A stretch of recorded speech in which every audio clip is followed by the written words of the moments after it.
Y entonces lo único que le dije a Coppola, Marco, es de que Sucker Punch era una obra poco apreciada. Lo es. Y me saca patadas del bar. Ay, lo que no es tener... Bienvenidos a La Citrón, el podcast donde hablaremos de todo lo que ocurre dentro y fuera de la pantalla. Sus anfitriones, como siempre, somos Jorge Villagómez y Marco Ulises MZ. Bienvenidos sean a este otro especial de octubre. ¡Yeah! Yay, donde hablaremos más del horror o terror o como quieran llamarle. Nada más les recordamos dónde nos pueden encontrar. En YouTube nos pueden encontrar como el La Citrón Podcast. Nada más búsquenlo y nos van a encontrar. En Instagram nos pueden encontrar como el Acitrón Pod. Y por último, en SoundCloud nos pueden encontrar como el Acitrón Podcast, todo junto, toda una palabra. Y recuerden que en YouTube, si le dan clic en la descripción del video en mostrar más, se despliegan la lista de todos los vínculos de varias de las obras que citamos en el programa. Y te tengo que de nuevo agradecer por eso, Marco, porque lo estás haciendo excelente. No, de nada, ayuda. de nada, Jorge. Ok, qué modestos. Se hace lo que se puede. En fin, comenzamos.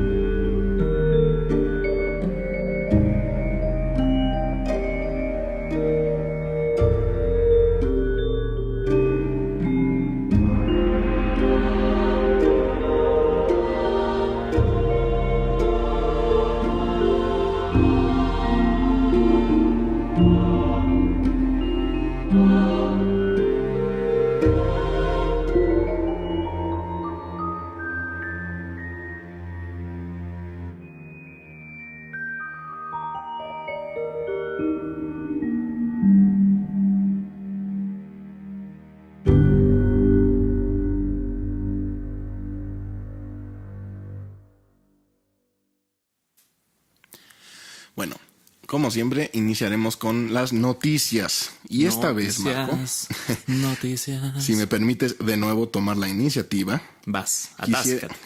Gracias. Quisiera hablar sobre algo que me resulta bastante interesante. Es una película que para nosotros es sobre una película que para nosotros es querida. Sucker Punch, mundo surreal. No. La criatura de la Laguna Negra. Oh, sí, claro. O verde. No sé por qué pienso que es la Laguna Verde, pero es la Laguna Negra. La criatura es verde. Sí, quizá. Bueno, pero no. Es el monstruo de la Laguna. Estoy seguro que el agua era verde también. Sí, bueno, todo, ¿no? Bueno, esa es otra historia, pero ahorita la cuento. En el tour de Universal. Oh. En ese de que te subes a unos carritos como de golf todos unidos. Vean, no sé, yo soy pobre. Oh, Dios mío, perdón. No, que te quería ofender, Marco, disculpe. Pero bueno, broma. Ahí te enseñan el lago donde se grabó. Bueno, el lago entre comillas. Era un estanque ahí apestoso en medio del lote de Universal. Y ahí se filmó toda la película. Bueno, las partes con el monstruo. Ah, ok. Ah, qué cosa. Está padre. Pero bueno, regresando a las noticias, va a salir un libro escrito por Mallory O'Meara. Espero pronunciar su apellido correctamente. Pero bueno, si no ya me corregirán. Y habla sobre Millicent Patrick. Ahora, ella no es muy conocida, a menos de que seas muy amante de esas películas antiguas de Universal de los monstruos. Y ella es la que diseñó la criatura de la Laguna Negra. Como ya hemos mencionado, quizá nuestro monstruo favorito de esa serie de películas. Es un diseño extraordinario. La verdad lo hizo increíble. Y tiene una historia algo triste, ya que el artista de maquillaje principal de esa película, Bud Westmore, hizo todo lo posible para borrarla del récord de la película. O sea, quiso borrar su existencia que estuvo involucrada con crear el diseño del monstruo. Desgraciado. Y quiso apropiarse del diseño. Del logro, sí. Ajá. Exactamente. Afortunadamente se supo que esta señorita Millicent Patrick fue la que lo diseñó. Y este libro habla de ella. Se llama La Dama de la Laguna Negra. ¡Ay! ¡Qué Muy lindo bien. detalle! Entonces, yo recomiendo que, bueno, en cuanto salga, que todos compremos la copia o al menos intentemos leerlo, porque es una historia que se debe de saber. Claro. Porque estos artistas que luego no les dan el reconocimiento debido. Exactamente. Es importante. Otro libro similar se llama Going Backwards and Heels. No sé qué ir falla. hacia atrás y en tacones. Se me olvida la autora, pero habla de todos las luchas o los obstáculos que tienen que enfrentarse las mujeres en la industria del cine. Ok. Luego les paso el detalle completo con la autora. Y bueno, el título se refiere a que Grace Kelly tenía que hacer todo, pero hacia atrás y en tacones. Bueno, en fin. Está padre. Son 2 libros que les recomiendo seguir o tratar de conseguir. Suena muy bien. Muchísimas gracias, Jorge. Ok, gracias. ¿Y qué crees? ¿Qué creo? Mi noticia tiene que ver también con el episodio de hoy, pero también con el mundo de la literatura. Wow. Sí, coincidencias. ¿Me gané puntos por eso? Sí, 10. Gracias. Después veremos qué puedo hacer con ellos. Exacto, luego los canjeas. Te ganas una corcholata. ¿Qué? Sí, en fin, olvidémoslo. Bueno, el chiste es que Ricardo Bernal, autor mexicano, esto pasó hace mucho tiempo, allá a principios de los 90s, publicó un cuento titulado Lucy y el monstruo. ¿De qué va? Se trata de un cuento epistolar, es decir, conformado por cartas. Son 2 cartas, una escrita por Lucy, una niña, que le escribe al monstruo que la ha aterrado toda la vida. Todos tenemos un monstruo que siempre nos molesta durante la infancia. Qué buena idea. Y la carta dice algo así como: monstruo, adivina qué, ya crecí, ya no te tengo miedo, ya estoy harto de ti. Además, mi papá dice que no existes. Ya también lo comenté con mi amigo Hugo. Y ya, no, adiós. Esa es la carta. La primera carta es la de la niña. Y la segunda carta es la respuesta del monstruo. Ok. El monstruo le dice algo como: no manches, Lucy, como que ya no crees en mí. O sea, esto es como la peor noticia que he recibido en toda mi vida. Y por eso me puse fúrico y me tragué a tu oso de peluche. Pero después agrega: Lucy, pero te lo prometo, tú ya estabas muerta, yo no hice nada. Okay. Pero ahora sí me pusiste en un aprieto muy cañón. Así que, hijos, me voy a buscar a tu amigo Hugo. Bye. Obviamente esta es mi narración. Sí, claro. Parafraseando. Pero es la idea. Este cuento apareció varias veces en numerosas antologías. Fue publicado en varias revistas y hasta su versión teatral tuvo. Ok. Pero recientemente, hace apenas un par de meses, la SEP decidió incluirlo en el libro de lecturas de español. Ah, qué bien. Y hasta ahora, muchos papás pegaron el grito al cielo. Y hubo una cantidad apabullante de quejas tanto en Facebook como en Twitter. A esto, el autor ha dicho: cielo santo, ese cuento lo escribí hace casi 30 años y nunca había tenido problema con la recepción del cuento. Y como podemos ver, bueno, voy a dejar el link al cuento, el vínculo, para que puedan echarle una leída. Es un cuento escrito en un lenguaje sumamente sencillo, un lenguaje utilizado por los niños. El monstruo igualmente es un personaje con miedos, infantil, un poco brusco. Y a todo este ruido que hizo este suceso, Raquel Castro Maldonado, otra gran escritora y muy querida amiga mía, dio una espléndida respuesta. Ojo, voy a citar directamente la respuesta que ella otorgó para Milenio, el medio de noticias. Ok. Ella dijo: muchos adultos olvidamos que la función primordial de la literatura no es formar en valores, sino deleitar. Independientemente de nuestro deseo de meter a los niños en una burbuja donde no se enteren de nada, ellos están en contacto con las noticias, la violencia y los horrores cotidianos. No podemos evitar que se enteren, pero sí podemos guiarlos a que aprendan a relacionarse con lo que los inquieta, espanta o entristece. La literatura permite explorar temas complicados desde un lugar a salvo. Abre oportunidades para hablar de temas difíciles de abordar, como el miedo a la oscuridad o a los monstruos a los 11 años. Los niños ya distinguen perfecto la la realidad de la ficción y pueden disfrutar una historia como Lucy y el monstruo relacionándola con una etapa previa, cuando creían en monstruos o temían a la oscuridad, lo que les permite además comprobar su propio crecimiento, su propia maduración emocional. No se trata de recetarles obras y esperar que los textos los eduquen o formen. Hace falta la guía de un adulto, docente, padre o madre, que haga con ellos el ejercicio de recepción crítica, no solo de cuentos, también de películas, videojuegos y, últimamente, hechos reales. Aplausos. La verdad, sí. No puedo estar más de acuerdo. Y es que es lo que comentábamos. Claro. Se comete este error de creer que los niños viven en una realidad distinta, sí, claro, a la nuestra, ¿no? Es como, todos compartimos la misma realidad, que sí se puede hacer. No es tanto no tocar ciertos temas, sino cómo hablar de esos temas, cómo aproximarlos, cómo acercarnos a ellos.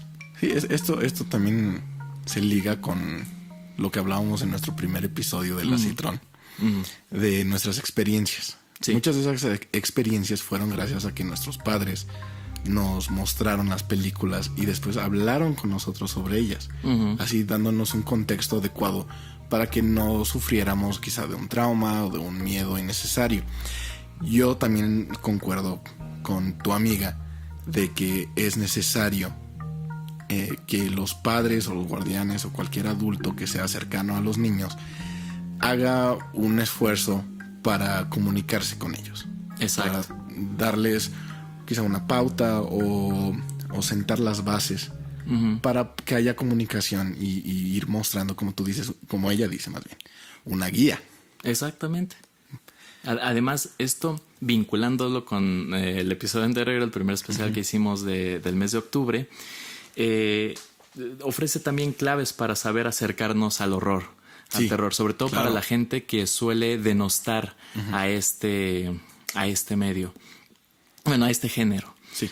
Porque esta atracción hacia la violencia, la sangre, las vísceras, el espanto, y es, bueno, todas estas cosas son vivencias, todas estas cosas son sentimientos, se pueden encontrar en nuestra vida cotidiana, en el día a día, y es bueno aprender a acercarnos a ellos, lidiar con ellos, encontrar un medio para poder entenderlos mejor. Claro, y como dijimos en el último episodio, que bueno, les recomendamos escuchar, decíamos que es una buena forma para ayudar a conocer la forma correcta de enfrentar a estos diferentes miedos y sucesos horribles, ¿no?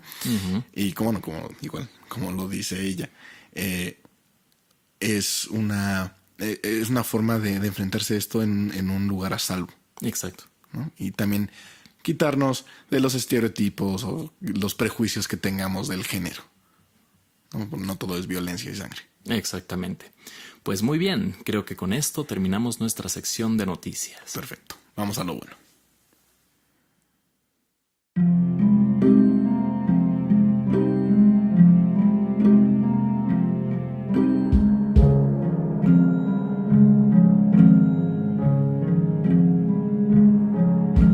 Sucede algo muy curioso.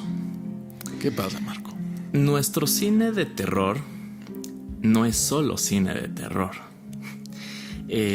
Como nuestra cultura, hablando del cine de terror mexicano, es variopinto y está sazonado con distintos componentes. Tiene tonos, tiene matices.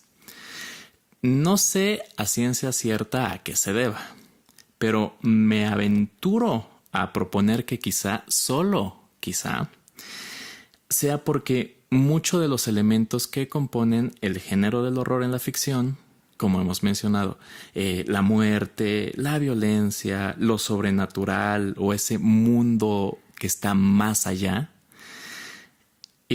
son algo que ha estado tan presente en nuestra historia y en nuestra cultura, en la manera en la que vivimos nuestro día a día, que difícilmente podemos adoptarlos de una manera diferente. Entonces, cito, por ejemplo, nuestra celebración más conocida a nivel mundial, el Día de los Muertos. hace ya varios siglos que la muerte dejó de ser para nosotros ese enemigo terrible, ¿no? Ese Dialogamos miedo. con ella, Claro. bailamos, hasta cantamos y nos echamos unos tequilas. Sí. La vestimos de Catrina. Exactamente. Somos un país con una mayoría fervientemente creyente y la gente quiere ver milagros y espantos por igual en todos lados. Otra cosa, tenemos un pasado milenario en el que los dioses, animales, bestias y espíritus y extrañas criaturas convivían por igual. Y esa otra realidad, ese más allá, nunca ha estado tan lejos. De hecho, siempre ha estado más acá. ¿Sí me entiendes? Entonces, además podemos añadir los ritos sangrientos que, sin ningún afán malévolo, hay que hacer hincapié, llegaron a practicarse. Y claro está, en muchísimas zonas rurales, o más bien toda zona rural que se precie, todavía posee uno que otro chamán que siempre va acompañando a los caminantes y asustando a los malhechores. Ay, muy bien. Entonces, ojo, no estoy diciendo que otros países y otras naciones no tengan estos elementos en su cultura, pero creo que ninguna otra tienen un papel tan predominante. No están asumidos así. Inglaterra, Francia, Noruega, Italia tienen un pasado bélico, mágico y siniestro también, pero en muchas de sus historias el horror es reconocido como tal, mientras que aquí lo que muchos verían como terrorífico era asumido con toda naturalidad. Y quizá por esto nuestro cine de horror no es solo de horror, es folclórico. Y no es solo de horror, es fantástico. Y no es solo de horror, es ritualístico. Y no es solo de horror, también es muy cándido. Sí. Muy divertido, muy entretenido, muy jocoso. Es una amalgama. Sí, y es muy diferente el contraste entre el cine de horror mexicano al que por lo general entra a la conciencia popular, que es el cine de horror norteamericano, ¿no? Estadounidense. Sí. Entonces, es por esto que hoy les traemos una selección de películas mexicanas bastante variopinta. Bastante. Hay de chile, de dulce y de manteca. Oh, muy bien.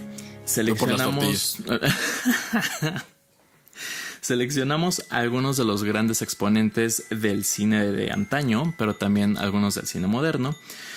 Y ojo, no pretendemos que esta sea la lista definitiva. Como siempre decimos, estos son algunos ejemplos que nos parecieron importantes hablar de ellas. Por supuesto, hay una gran variedad y diversidad de películas del género y más en México. Entonces, ya ustedes en los comentarios nos podrán compartir unos ejemplos que quizá no compartimos aquí. ¿Cuáles son sus favoritas, las imperdibles, las que creen absolutamente necesarias que se vean? Lo que vamos a ofrecer es una pequeña probada de esa diversidad. Muchas se van a quedar en el tintero. Excluimos algunas películas que muchas veces figuran en las listas de cine de terror mexicano por varias razones. La primera es que varias de ellas, amén de algunas escenas terroríficas y escabrosas que puedan tener, pertenecen más al género fantástico, como Macario, que es maravillosa, pero pues es más cine fantástico que otra cosa. Otro motivo es que muchas se hicieron de un género propio, como las del Santo. Ay, las del Santo. Muchos juega con elementos del terror, pero por sí solo las del Santo son todo un género, ¿no? Sí, claro. Los enmascarados y las botargas. Sí. Y también porque muchas son más suspenso o comedia negra, como El esqueleto de la señora Morales, que es una de mis favoritas, o Los cuervos están de luto, que de plano es de puro cotorreo. No mencionamos muchas porque un programa no es suficiente y valdría la pena hacer varios episodios que intenten hablar de el cine fantástico mexicano en general. Yo creo que se van a dar cuenta, y especialmente si ustedes también son fanáticos del cine y sus diferentes géneros, de que es increíblemente difícil resumir todo un género o todo un aspecto del cine en un solo episodio. Sí. Y más una hora y media o una hora y cacho, que por lo general lo hacemos nosotros. Es muy difícil, y más cuando le tienes ese amor y aprecio. Quieres hablar y hablar y hablar y hablar, pero bueno, no los vamos aquí a hacer sufrir. No, los vamos a ver sufrir a cachitos en distintos episodios. Poquito a poquito. Pero muy bien. Comenzamos con el año de 1968. Pues verán, resulta que Ismael Rodríguez, el creador de Tizoc, Nosotros los Pobres, Ustedes los Ricos, Pepe el Toro, tenía la esperanza... Casi nada. Tenía la esperanza de conformar un proyecto cinematográfico grandísimo que se llamaría Antología del Miedo, conformado por 26 obras fílmicas dirigidas por distintas personalidades. O sea, todos los que eran los grandes directores iban a participar en el proyecto. Suena ambicioso. Sí. Y en efecto, su tamaño fue lo que impidió que la idea proliferara. No.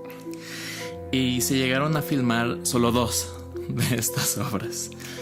Un cortometraje y un mediometraje que juntos conformaban la función del largometraje. El mediometraje era La Mujer del Carnicero, dirigido por el propio Ismael Rodríguez, y el cortometraje La Puerta, que es el que nos ocupa en esta ocasión, dirigido por Luis Alcoriza y escrito por él y Pedro Miret. Cálense, así es como empieza La Puerta. Es análogo a esta pequeña introducción que acabamos de dar. Comienza con un narrador, con esa voz clásica de los narradores diciendo: el hombre, por instinto, teme a lo inexplicable, y cuando ese temor se hace colectivo, en ocasiones mueve a la risa. El mundo en que vivimos es tan absurdo que, si buscan bien, encontrarán a muchas personas, tal vez ustedes mismos, que tienen también su monstruo en el closet. Uf. Jorge, ¿de qué va La Puerta? Para empezar, amé este corto. Muy bien. Es de lo mejor que he visto del horror, del género de cualquier país. Y bueno, trata de que hay, como dice el título, una puerta en una casa. Al abrir esta puerta se ve un pasillo oscuro con una luz al final, de donde se puede apreciar la silueta de un hombre aparecer cada vez que se abre la misma puerta. Y este hombre va caminando lentamente. Se puede sentir quizá una amenaza, un peligro. Sí, porque es una silueta de un hombretón. Sí, sí, se ve altote, fornido, grande, fornido. pero no se distingue bien. Como es solamente la silueta, no se puede apreciar la humanidad de la persona que está ahí. Solamente, bueno, los rasgos básicos. El trazo. Exacto. Híjoles, lo acabo de descubrir, Jorge. Ya ves que muchas veces nos preguntamos uno al otro qué es lo que más miedo nos da. Los aliens, lo sobrenatural, lo real, asesinos seriales, caníbales. La chilindrina. La chilindrina, híjoles. No, mi terror era la pájara Peggy, pero de eso hablaremos en otro episodio. Otro especial. Maldita sea. Cuidado. Hijos, a mí lo que es la silueta negra, oscura, humanoide, no, vete al diablo. O sea, no me importa si es Mothman. Hijos, esa silueta, Mothman. Los de señales que aparecían así como fugazmente. Sí. No, ponme esa silueta desdibujada, pero tú sabes que se puede ver, apenas se está formando. Que hay Hijos, algo ahí. Hay pocas cosas que me calen más que eso. Bueno, pues justo ese tipo de silueta se aprecia cada vez que se abre la puerta titular de la obra.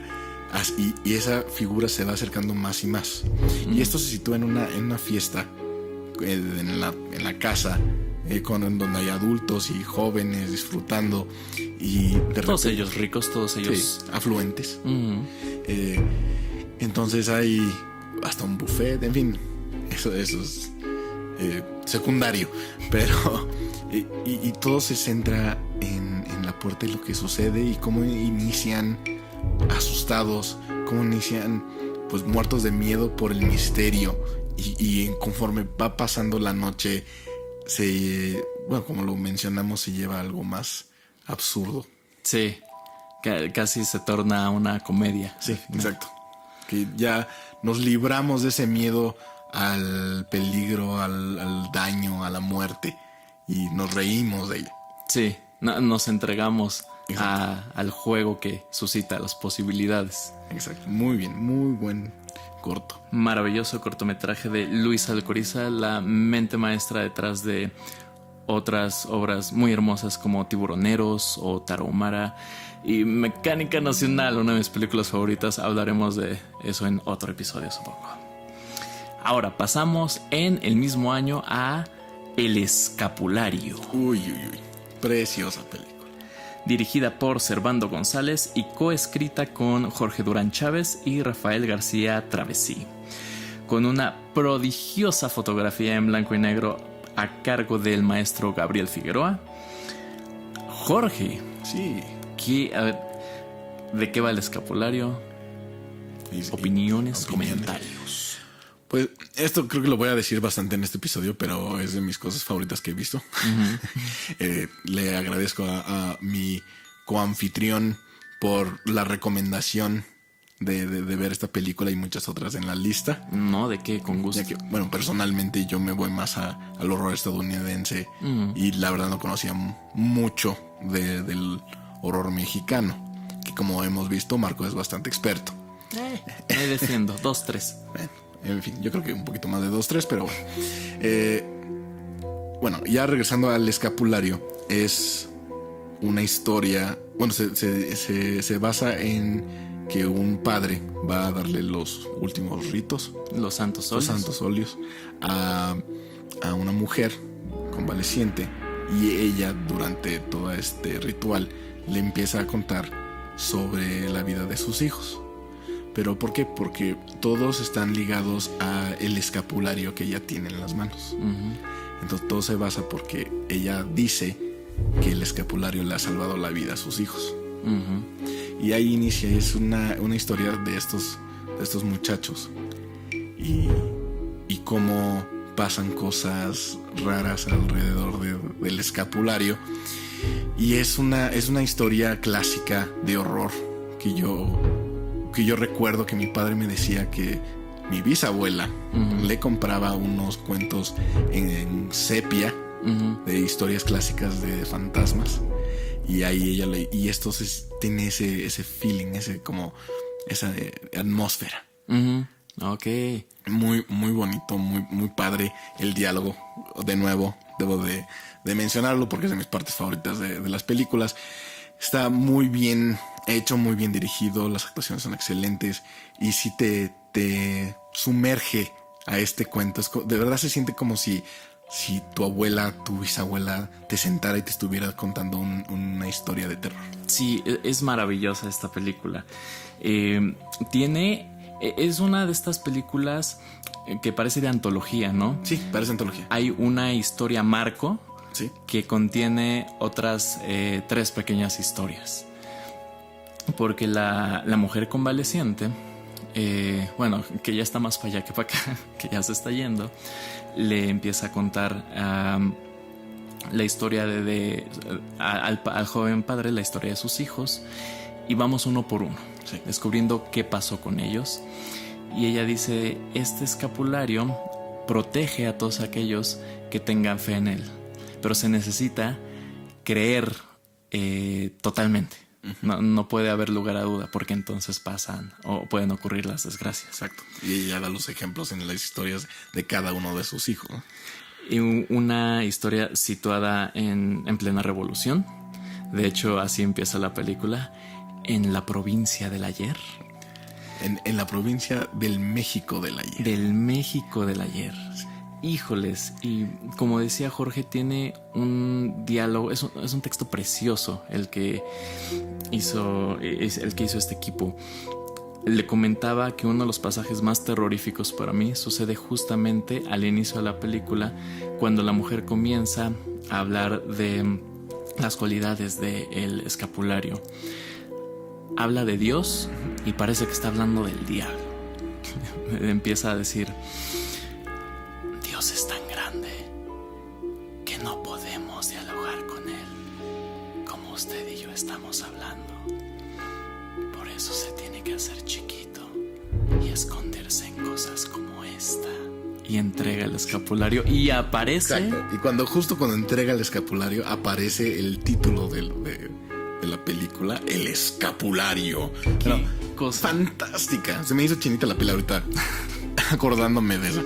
Tiene cosas muy padres la película. Tiene tomas subjetivas que van más allá del point of view, el punto de vista clásico que llegamos a ver, ¿no? Cuando hay un corte directo y la cámara está estática y sabemos que es los ojos de uno de los personajes. No, aquí es la cámara literalmente avanzando, asintiendo, negando, algo muy inusual en esa época, no solo para nuestra cinematografía nacional, sino en general. No es algo que se veía mucho. Híjoles, tiene una secuencia animada preciosa. Sí. Muy sencilla, pero es de las cosas más tiernas que vas a encontrar por ahí, ¿sabes? Viendo esa escena, yo me acuerdo, es que a Marco le encanta esta escena. O sea, sí, es justo de lo que le gusta, precioso, todo con razón de. En fin, y tiene uno de los finales más increíbles en el mundo antológico. De nuevo, se me hizo la piel chinita. Y como toda buena historia de fantasmas, acaba con un golpe impactante, muy bueno, muy clásico.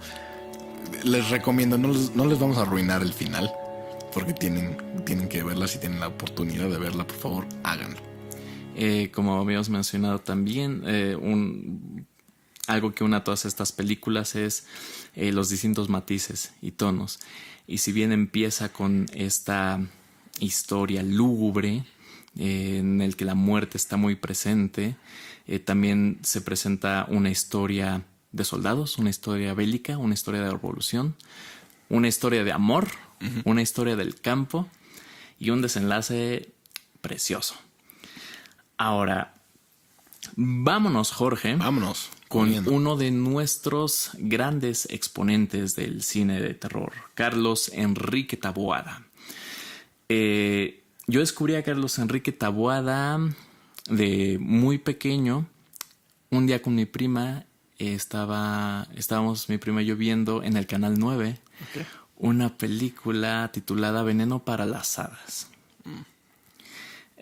No me abandonó esa película durante muchos días. La estuve pensando y pensando varias veces. Y recuerdo que cuando ya iba en, ¿qué será?, en primer año de secundaria, en un cumpleaños, mi tía, que nos estaba cuidando a mí y a mi bola de amigos, ya era tarde y estábamos hablando de historias de terror, cuentos, programas de televisión, y ella dijo: ¿alguien de ustedes llegó a ver Hasta el viento tiene miedo o El libro de piedra? Y nosotros: no, ¿qué es eso? No, son mexicanas, pero son de terror. ¿A poco hay terror mexicano? Sí, y son muy buenas. Y nos empezó a contar las películas y ya ni queríamos ir al baño. Nos moríamos de ganas, pero ni siquiera lo hicimos. Y ya fue en mis años de preparatoria y de universidad que pude apreciar la obra de Carlos Enrique Taboada. Es muy chistoso porque Taboada era un hombre muy culto, bastante interesante, y él no apostaba por este horror de gritos o de gore o de violencia o de sustos de brinco, ¿no? El jumpscare que le llamamos. Él le gustaba más la sugestión, crear atmósferas y sobre todo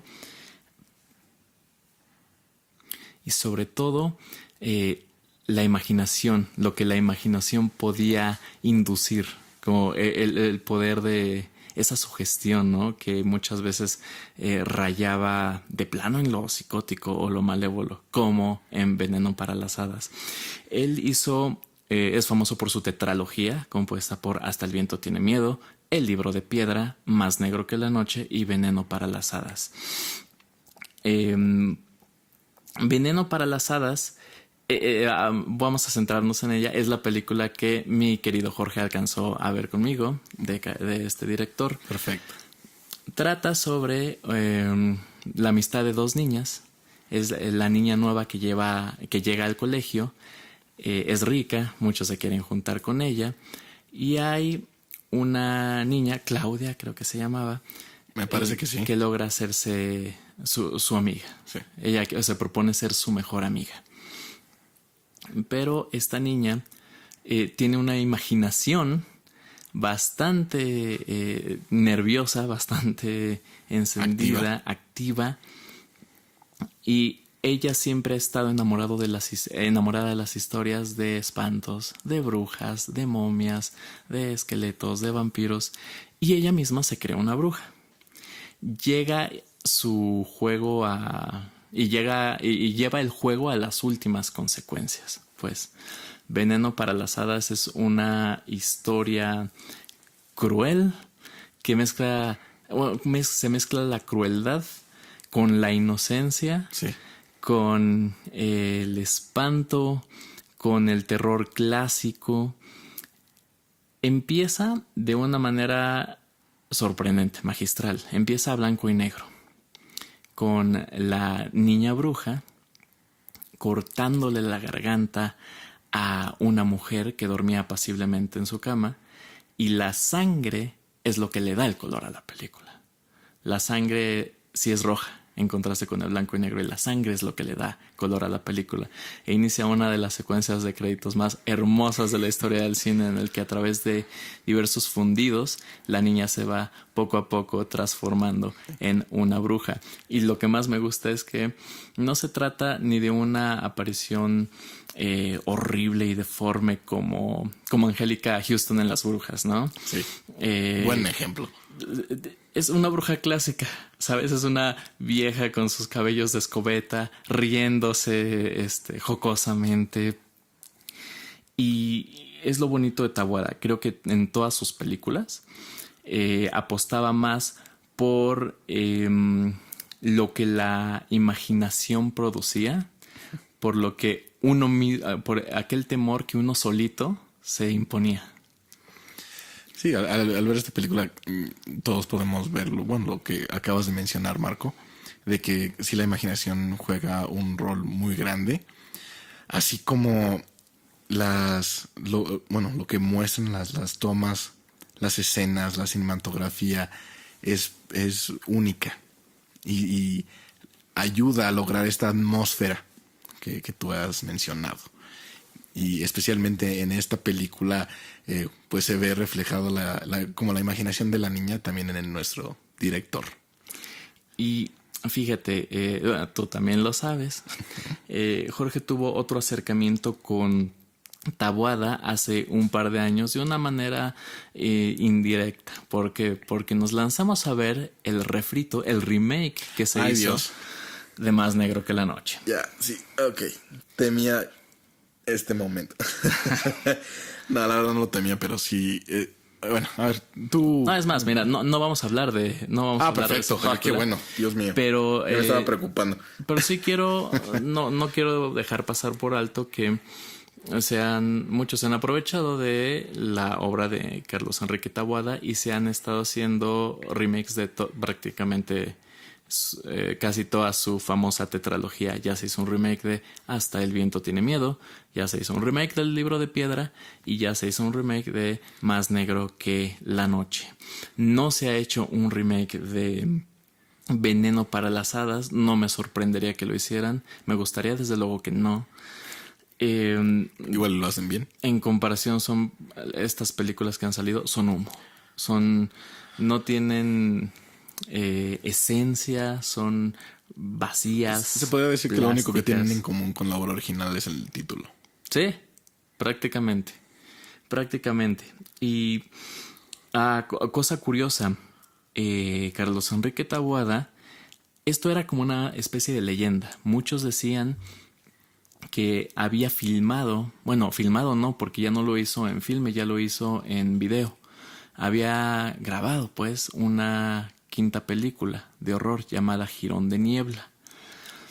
Algunos decían que se perdió el material, él no habló mucho al respecto.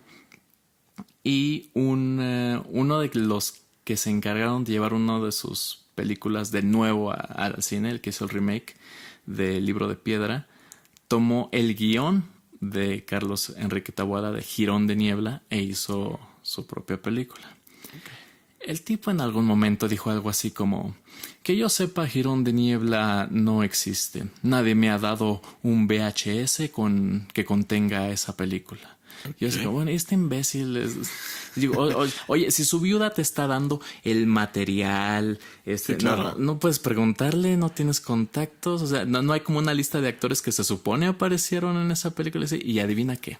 ¿Qué? Se hizo un documental sobre Taboada llamado Girón. Ok, muy bien. Que, digo, aparte de tocar varios aspectos de la vida de Taboada, también era una búsqueda del material de Girón de Niebla. Y apareció no toda la película, pero sí buena parte del material, y tanto el documental Girón como partes de Girón de Niebla ya fueron proyectados hace apenas un par de años en algunos de los festivales Macabro y Mórbido. Y ahora, esto solamente es en este documental porque me interesa en lo personal. ¿Se puede encontrar solamente en los festivales o hay un medio físico o digital? La última vez que busqué no había ni DVD ni Blu-ray ni estaba en ninguna plataforma, pero habría que... Quizá en Filmi Latino. Quizá, y si no ya se está tardando. Exacto. Guiño, guiño. Y también en remasterizar el escapulario, Cineteca Nacional. Pero bueno, el chiste es ver el escapulario en la Cineteca Nacional estaría increíble. Yo solo espero que llegue el día y que sea más temprano que tarde. Y esta vez prometo, querido Marco, no batir a medio mundo con una malteada. ¿De pistachera? De pistache, sí, recuerdo. Mis zapatos lo recuerdan porque no se le quitan las manchas, pero bueno. Esa será otra historia para otro día. Espera nuestro episodio de nuestras mejores experiencias en el cine. En fin, pasamos con otro de nuestros grandes exponentes, Juan López Moctezuma, director, actor y locutor de radio, melómano empedernido. Él es conocido por también una tetralogía, 4 o 5 películas. Mary, Mary, Bloody Mary. La más conocida, Alucarda, la hija de las tinieblas. Okay. Matar a un extraño y El alimento del miedo. Esta última también una rareza del video que hace un par de años se encontró y se pudo volver a proyectar en alguno de estos festivales. Pero la película que nos ocupa el día de hoy es el alucine esperpéntico de La mansión de la locura, basada en el cuento de Edgar Allan Poe, El sistema del profesor Alquitrán y el profesor Pluma. Esta película es extraña. Estoy atenuando mis palabras. Es visualmente impactante. Uh-huh. Es increíblemente surrealista. Pero bueno, a ver, volvamos al principio. Yo creo que la trama, uh-huh, es de que un hombre va al manicomio donde se entera de que ahí estuvo su padre, uh-huh, y ahí murió. Entonces quiere ir a visitarlo. Lo hace a través de la ayuda de un amigo que lo acompaña en el carruaje junto con su esposa. Llegan y empiezan a suceder cosas extrañas hasta que conoce al que dirige el manicomio, uh-huh, y ahí se va desarrollando y va viendo los horrores dentro de él. Uh-huh. Y se va volviendo a lo absurdo, a lo irreal, a lo frenético, tanto en lo visual como en lo auditivo. Y es pues bastante rara. No, sí, yo estoy de acuerdo. Fíjate, esa película la vi hace un par de años y tuve trabajo de procesarla. Uh-huh. Me costó trabajo procesar la película. Le decía a Jorge que esta película es similar a una experiencia casi de museo. Sí. En esta sala podrás encontrar... y te mostraban todas las extrañezas y rarezas que hay ahí y continuaba el viaje. Y claro, en esta otra sala lo que puedes encontrar es, y en esta otra, claro, y así sucesivamente. Y quizá yo, por mis características particulares, quizá no pueda apreciar exactamente la genialidad de esta película, pero también dentro de lo que estábamos conversando, Marco y yo, es de que a veces se puede sentir cuando una persona quiere mostrar algo creativo, que lo está mostrando quizá por mostrar, o quizá haya disyuntiva, hay una disyuntiva dentro de las partes, entre las partes. Mostró muchas escenas impactantes, como lo he dicho. La cinematografía es bastante buena, es surreal de la época, pero como que luego no se siente una liga a través de ellas. Luego yo utilicé el ejemplo de Jodorowsky, donde lo que importa es lo que te está mostrando. Quita la trama. Es importante todo el festival de colores y de imágenes y de surrealismos que te está mostrando. Eso es lo que importa de sus películas. Y aquí, siendo que como que quisieron hacer lo mismo, que lo que es importante es lo que te está mostrando, pero se vuelve un poco torpe cuando quieren introducirle una historia y seguir la historia del cuento, y entonces ya no se sabe exactamente cuál es el enfoque. Ya. Al menos esa es la impresión que yo tengo. No, yo concuerdo contigo. La verdad sí se siente un poco forzada algunas partes. Ya sabes, esta escena romántica o claro, que se tenía que meter como con calzador por alguna extraña razón. El protagonista conoce a la susodicha sobrina del director y al verla queda enamorado. Aparte de esa escena, no vuelven a tener una conversación durante toda la película. A los 3/4 de la cinta, aparentemente se enamoran inmediatamente, se empiezan a hablar de mi amor, se besan y ahora están unidos para una sola misión y van a sobrevivir gracias a su amor y a rescatar al padre de la señorita. En fin, sale de la nada. Sí. Fíjate, el cine de Juan López Moctezuma está más cercano al cine surrealista o incluso al cine pánico, esta corriente a la que también pertenecía Jodorowsky, en el que era más una especie de ataque a los sentidos. Un espectáculo. Era eso, un espectáculo. Y esta es una cinta fragmentada. Sí. Muy, ¿cómo decirlo? Secuencial. Se notan los cortes, como las partes del mosaico, pues. Sí, exactamente. Muy buen ejemplo. Y usábamos de que se muestra partes del mosaico, pero no una sección en específica.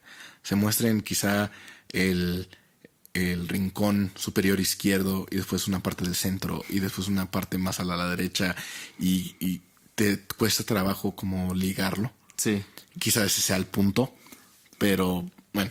Porque sí tiene algo de demencial la forma, la presentación de la película y finalmente se llama La Mansión de la Locura. Ahora, la cuestión con La Mansión de la Locura es que en este reclusorio, ¿cómo se llama? Manicomio. Descubrimos que los locos tomaron el poder y están muchos de ellos suplantando o más bien jugando a ser los doctores, y que han tomado a todos los doctores, los médicos, los científicos y los han encerrado en los calabozos. Pero los locos son los que tienen el dominio del lugar, y el jefe de los locos, el Dr. Meillat, es interpretado por el magistral Claudio Brook, uno de nuestros grandes actores que podía aparecer en una película de Luis Buñuel, pero también en una del Santo, pero también en esta. Es decir, era un actor en toda forma. Él se prestaba para... Él era entrón, le entraba a lo que sea. Y no negarás que tiene un inglés precioso. Sí, la verdad es fantástico su rol en esta cinta, y él la verdad hace la película, tanto de sus locuras y la forma en que le va explicando a nuestro protagonista o a nuestro héroe, pues, porque yo considero más a este loco como el protagonista. Sí. Y le va describiendo todos los tratamientos que él según ha ideado para los locos, ¿no? Su método de la relajación y de relajar a los locos, pero dejándolos hacer lo que quieran. Y le muestra al señor Pollo, y es un cuate que se viste que se cree pollo. Que se cree pollo y se viste con bolsas llenas de plumas. En fin, es única. Ahora, sí tiene eso la película es eso, es un tour, es el tour que da el loco por cada una de las distintas habitaciones, aulas, salones de este edificio. Y vas a encontrarte con imágenes, pues sí, bastante sorprendentes. Hay unas que sí no escatima en crueldad. Claro, el sujeto. Sí. Y de hecho lo dice el protagonista, ¿no? Dice, aquí ya se muestra cómo se rebasa los límites de la decencia y de la humanidad con el pobre Dante. Y como dato curioso, otros dos nombres a resaltar. Leonora Carrington estuvo a cargo del vestuario y la dirección de arte, y eso sobresale en la película. Fue lo mejor de la película, en mi opinión. En mi opinión. Y Rafael Corquidi, uno de los grandes directores de fotografía que tuvimos junto con Gabriel Figueroa o Alex Phillips y Alex Phillips Jr., se ha encargado de la fotografía, una fotografía muy precisa, muy académica, que contrasta con lo que está retratando, ¿no? Sí. Como es la demencia y la locura, pero es una fotografía muy formal, muy precisa. Me gusta mucho esa combinación. Échenle un ojo, salud, ¿no? Se está contagiando la locura de la película. A la obra de Juan López Moctezuma. Pasamos a Cronos, 1993.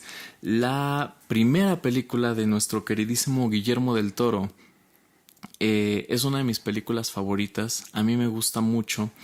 A estas alturas quizá pues, es muy difícil que alguien no haya escuchado de Cronos, sobre todo en México, que Del Toro pudo haber acabado en los billetes de 500 pesos, pero alguien decidió que pusiéramos otra vez a Benito Juárez. Eso hubiera estado fantástico. La economía se iría al cielo. O sea, todos quisieran usar el billete de 500 de Del Toro. Todos quisieran obtener ese billete. O sea, de coleccionistas. Ay. Uno solamente puede soñar. Exactamente. Qué bonito es soñar. Qué bonito es lo bonito. El chiste es que esta película de Cronos es una película sobre vampiros. Vampiros en el México moderno, en esta urbe de putrefacción urbana. Seguimos a Jesús Gris, un anciano que vive muy feliz, tiene una tienda de antigüedades y vive con su esposa y su nieta. Pero entonces un día aparece este hombretón gigantesco, blanco, Ron Perlman, y le trastoca la vida porque busca una antigüedad que él posee, y a partir de ahí inicia la pesadilla. Ron Perlman, llamado Ángel de la Guardia, es sobrino de Dieter de la Guardia, interpretado por Claudio Brook, por cierto, en uno de sus mejores papeles y uno de los mejores villanos de la historia del cine. Dieter de la Guardia es un anciano pérfido, es un millonario, es un hombre industrial que es odioso, violento, que nadie lo ama, no ama a nadie, y no obstante, a pesar de todas estas cosas, busca la inmortalidad. Él sabe de un aparato llamado la invención de Cronos, que al parecer posee la clave para la inmortalidad, y sabe que está oculto en uno de los ángeles que reposan en la tienda de antigüedades.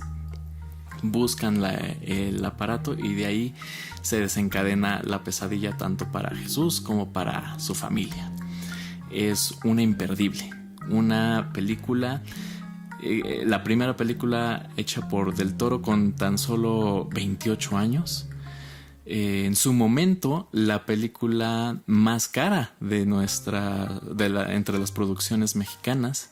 Inmediatamente al año siguiente, Como agua para chocolate, ya era la nueva más cara, pero bueno. Y es una película, como todo lo que hace Del Toro, es como una pieza de relojería. Muy fina, con un ritmo lento, elegante. Él mismo dice que de todas sus películas es la que se siente hecha por un viejito. Paradójicamente, fue su primera película cuando él era muy muy joven. Concuerdo con eso, pero es imperdible. Aquí el horror viene más que nada de esa miseria humana de los personajes, sobre todo de los malos, pero también qué hace un pobre diablo, mejor conocido como Jesús Gris, ahora que es un vampiro en este México moderno, en esta urbe donde no es tan sencillo consumir la sangre humana y donde tampoco tienes muchas ganas, sobre todo cuando ni siquiera estabas buscando la inmortalidad. Claro. Y pasó por accidente. Cronos, de Guillermo del Toro. Pues voy a tomar el consejo que siempre damos y pues la voy a ver, porque es de las pocas del Toro que no he visto, y de hecho ahí la tengo. Sí. La compré hace ya años. Y en la Criterion Collection. Sí, exacto. Y tengo ahí la lista de lo que debo de hacer, de las películas que tengo que ver, que es bastante larga, pero esa quizá le daré prioridad y la veré más antes que después. Y híjoles, por cuestión de tiempo se nos quedan muchas en el tintero. Fue muy difícil escoger cuál de las películas de terror mexicano contemporáneo, no más de nuestra época, de cuál hablaríamos. Tenemos La Carne, La Región Salvaje, Somos lo que hay, pero me decidí por Vuelven, de Isa López. Muy buena elección. Bueno, siempre lo digo. Yo creo que los que nos escuchan ya se han dado cuenta que yo estoy bastante de acuerdo con tus elecciones. Creo que por eso somos buen equipo. Chócalas, Jorge. Yay. Jorge. Sí. Déjame te cuento. Cuéntame. Isa López es una guionista y directora mexicana que tuvo relativo éxito hace ya unos cuantos años con un par de comedias que ella escribió y dirigió. La primera era Efectos Secundarios, si no me equivoco, creo que del 2006, y la otra Casi Divas del 2008. Efectos Secundarios es una de mis películas favoritas, a mí me divierte muchísimo, pero muchos asociaban el nombre de Isa López con comedia. Ella misma se había hecho de un nombre con este género, y aunque había dirigido estas películas, ya había escrito muchos guiones de películas que tuvieron mucho éxito o relativo éxito en la taquilla y en la crítica también. No sé bien por qué, pero durante muchos años, prácticamente desde Casi Divas, no dirigió otra cosa. Ella estaba preparando una nueva película, pero se cebó. Okay. El proyecto, creo que se llamaba Amigos Imaginarios, se cebó y no supe nada de ella hasta recientemente. Recuerdo que en su blog era muy divertido. Ella tiene un sentido del humor exquisito. Expresó varias veces que ella tenía muchas ganas de hacer una película de terror. Y supongo que yo y muchas otras personas dijimos, ¿cómo sería una película de terror dirigida por Isa López? Le perdí el rastro. Y no es hasta que un día leí en el periódico La cinta Vuelven, la cinta de terror mexicano, se alza con los más importantes premios en el Fantastic Fest, ¿no? Dirigida por Isa López. Y yo, ¿qué? Y pues lo logró. Isa López hizo casi después de 10 años su película de terror, y es una de las películas más hermosas que ha dado nuestra cinematografía. Jorge, ¿de qué trata Vuelven? Pues trata de situado en un pueblo de México. En la ciudad. En la ciudad. No, o sea, no necesariamente la Ciudad de México. Pero no. Pero es urbe. En una urbe, quizá en un pueblo, quizá en una ciudad. No especifican dónde. Lo que sí especifican es de que es azotado por violencia. Una realidad que desafortunadamente todos los mexicanos nos tenemos que enfrentar en ciertas partes del país, unos más que otros.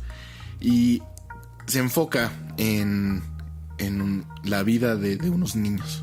De unos niños que son víctimas de esta violencia porque sus seres queridos han sido asesinados, violentados, secuestrados y han quedado solos para sobrevivir.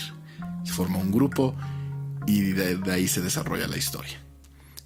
Tienen un roce con esta violencia que nosotros decimos, representada aquí por un grupo de pandilleros, narcotraficantes, trata de blancas, gángsters, un cártel, en fin. Tampoco especifican exactamente qué. Pero es todo eso. Podría ser la representación de esa violencia que existe en nuestro país. Y debido al el intento de supervivencia, se roban un artículo, un celular. Y bueno, obviamente los maleantes quieren recuperarlo y de ahí se desarrolla. Pero a la vez hay este elemento de fantasía, como tú habías comentado, de sobrenaturalidad. Hay toques de fantasmas, toques de lo desconocido, de la muerte. La niña posee 3 deseos que son representados por 3 pedazos de tizas que la maestra le da a esta niña durante un tiroteo en la escuela. Sí, de hecho, fíjate, habrá sido todavía en mis años de universidad, eso se volvió noticia y ese video se volvió viral. En una de estas zonas azotadas por los cárteles hubo un tiroteo cerca de una escuela y podemos ver cómo la maestra le dice a todos los niños: a ver, chiquitos, ya es el momento, todos al piso, pero sin perder ya sabes, este tono amable, este tono juguetón. Y empezaba: acuérdense cómo iba nuestra canción, si las gotas de lluvia fueran... Y estoy seguro que hay varias anécdotas así, y esa es como la realidad, siempre es el referente, he dicho yo. O sea, y eso es como es muy parecido a la escena que abre la película. Y hablando de la realidad, una de las mejores características de esta película es de que lo que da horror, lo que da terror, lo feo que se muestra en la cinta, no son los elementos sobrenaturales, no son los fantasmas, no son los monstruos, sino es la realidad en la que viven estos niños. Es lo que sufren, y lo que sufren no es cosa de fantasía. Exacto. Entonces es un golpe emocional bastante grande, tanto así para sacar lágrimas. Sí, acabamos muy conmovidos. Bastante conmovidos. Hay una escena que de plano, bueno, nos tiró. Fíjate que esta película toma, bueno, como has dicho, está la violencia, está la orfandad, está también este otro monstruo que es, ¿no?, esta ciudad de cemento gris que podemos ver no es ni refugio ni proyecta calor alguno. Pero está también la idea de crecer, de aprender a afrontar. Pero algo muy bonito, no es tanto el dejar ir como el exigir que tú te merecías un mundo mejor, que no tenías por qué dejar ir o por qué despedirte tan pronto. Pero bueno, es la realidad en la que te toca vivir. Pero sí es buscar ese adiós, esa oportunidad para poder decir adiós. Es muy curioso, está Isa López, ella misma en una de las entrevistas decía: yo misma soy una huérfana. Claro, no es ni una niña ni una vieja, es una mujer ya en los 40 años, pero aún así ya a sus 40 años ya ha perdido a su madre y a su padre. Y de hecho a su madre la perdió siendo ella muy joven. A su papá le tocó ser mamá y papá. Y ella dice que nunca tuvo la oportunidad de decir adiós, ¿sabes? Nunca tuvo la oportunidad de despedirse. Le llegó muy de repente, le llegó de joven, y de repente su papá tampoco estaba ahí. Y esta película fue una manera de decir adiós también.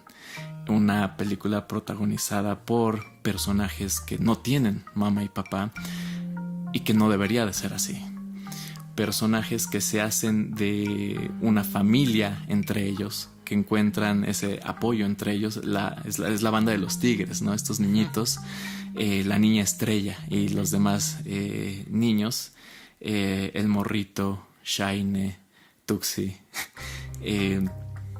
se llaman los tigres. De hecho, en inglés, la película, el título en inglés es Wild Tigers Are Not Afraid, que está padre. Ok, sí, está original. Queda bastante bien. Muy ad hoc. Y con esta película, en el Fantastic Fest, uno de los más grandes festivales de cine fantástico del mundo, Issa López se convirtió en la primera mujer en ganar el premio a Mejor Director. Pues sí se lo merece. Sí, lo hizo muy bien. La película fue muy bien recibida alrededor del mundo. En Las Diosas de Plata ganó Mejor Película, Directora, Actriz Revelación para la niña, Actor Revelación para el niño, y varias nominaciones a los premios Ariel. Vuelven es una película, como varias de las que mencionamos hoy, que así como te aterra, te saca una lágrima y te saca una carcajada.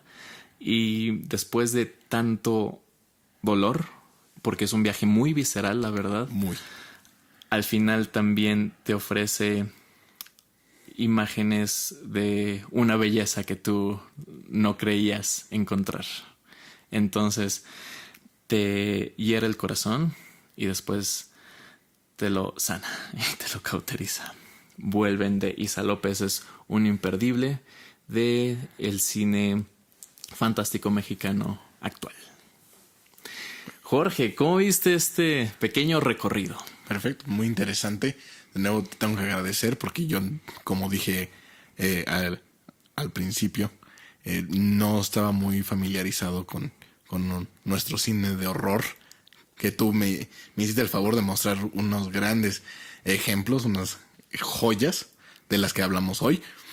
Y espero que a las personas que nos escuchan también tengan esta motivación de hacer lo mismo, de si no conocen este cine, de darle una oportunidad, y si ya lo conocen, por favor, compártenme en lo personal más ejemplos de que para poderlos ver. Ya saben dónde pueden comentarnos, pueden buscarnos en Instagram como El Acitrón Pod o comentarnos en YouTube. Si buscan El Acitrón Podcast, encontrarán nuestro canal. Coméntenos, suscríbanse, denle like, dislike, también se vale. Y quiero mandar un saludo a Iván Martínez por ser la primera persona en dejarnos un comentario y ser un ferviente seguidor. Iván, ahí va para ti. Saludos, Iván. Saludos, Iván. Muchas gracias. Y un último recuerdo, también en SoundCloud nos pueden encontrar como El Acitrón Podcast, todo con una palabra. Qué bonito recuerdo. Sí.